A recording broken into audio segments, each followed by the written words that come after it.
മാ മിൻ ഇംറിഇൻ മുസ്ലിമിൻ യഊദു മുസ്ലിമ, രോഗിയായി കിടക്കുന്ന ഇൻദമാ യംറദ്, രോഗിയായി കിടക്കുമ്പോൾ ഒരു മുസ്ലിമായ മനുഷ്യനെ ഒരാൾ യഊദു പോയി സന്ദർശിക്കുകയാണെങ്കിൽ ഇല്ല ബതഅസല്ലാഹു 70,000 മലക്കിൻ യുസല്ലൂന അലൈഹി വയദഊന ലഹു, 70,000 മലക്കുകൾ ആ രോഗിയെ സന്ദർശിച്ച ആൾക്ക് വേണ്ടി പ്രാർത്ഥിക്കുമെന്നും അവർക്ക് വേണ്ടി ദുആ ചെയ്യുമെന്നും റസൂലുള്ളാഹി സ്വല്ലല്ലാഹു അലൈഹി വസല്ലം. തിൽക്കൽ ലൈല ഹത്താ യുസ്ബിഹ്, ആ രാത്രി കേട്ടോ, നേരം വെളുക്കുന്നവരെ അള്ളാഹുവിൻ്റെ 70,000 മലക്കുകൾ ഒരു രോഗിയെ സന്ദർശിച്ചതിൻ്റെ പേരിൽ ദുആ ചെയ്തുകൊണ്ടിരിക്കുന്നു. വളരെ പ്രബലമായ ഹദീസുൻ സ്വഹീഹാൻ. ഇത് റസൂലുള്ളാഹി സ്വല്ലല്ലാഹു അലൈഹി വസല്ലം തങ്ങൾ പഠിപ്പിച്ച വലിയൊരു നന്മയാണ്. ഒരു രോഗിയായ മനുഷ്യൻ നമ്മെ സന്ദർശിക്കുന്നു, 70,000 മലക്കുകൾ അവർക്ക് വേണ്ടി ദുആ ചെയ്യും. അള്ളാഹു നമ്മുടെ രോഗികൾക്ക് ശിഫ നൽകട്ടെ, അള്ളാഹു അവർക്ക് ശിഫയും സലാമത്തും നൽകട്ടെ. രോഗിയായി കിടക്കുന്ന ആളുകളെ പോയി സന്ദർശിച്ചാൽ കിട്ടുന്ന കൂലി 70,000 മലക്കുകളുടെ പ്രാർത്ഥന ആ രാത്രിയിൽ കിട്ടുമത്രേ.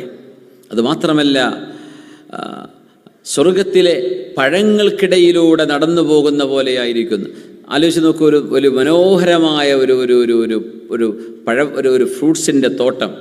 ആ ഫ്രൂട്ട്സിൽ നിങ്ങൾ ഇഷ്ടപ്പെടുന്ന പഴവർഗ്ഗങ്ങൾ വളരെ മനോഹരമായത്, നല്ല സ്മെല്ലുള്ളത്, രുചിയുള്ളത് നിങ്ങളുടെ ദേഹത്തേക്ക് ഇങ്ങനെ വീഴുന്ന പോലെ, അഴുക്കായിട്ടോ ബുദ്ധിമുട്ടായിട്ടോ അല്ല, ഒരു ബുദ്ധിമുട്ടുമില്ലാതെ പൂക്കൾ വീഴുന്ന പോലെ നിങ്ങളുടെ ദേഹത്തേക്ക് പഴവർഗ്ഗങ്ങൾ തട്ടി നിൽക്കുന്നത് ആലോചിച്ച് നോക്കൂ.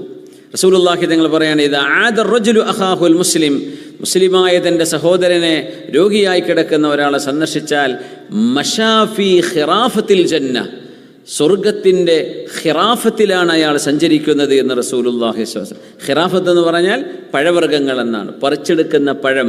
ആ പഴങ്ങൾക്കിടയിലൂടെ ഒരാൾ ആ തോട്ടത്തിലൂടെ നടക്കുന്ന പോലെയാണ്, പ്രതിഫലങ്ങളുടെ തോട്ടത്തിലൂടെ നടക്കുകയാണ്. ഫഇദാ ജലസ്, രോഗിയുടെ അടുത്ത് വന്നിരുന്നു.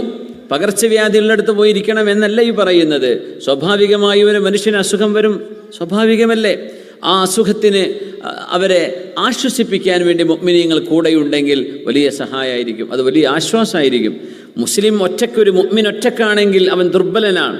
പക്ഷെ നമ്മുടെ കൂടെ നമ്മുടെ കൂട്ടുകാരുണ്ടെന്ന് ആശ്വസിക്കുമ്പോൾ നമുക്ക് കരുത്തുണ്ട്, ശക്തിയുണ്ട്, ഇല്ലേ? അതാണ് നമ്മുടെ കരുത്ത്.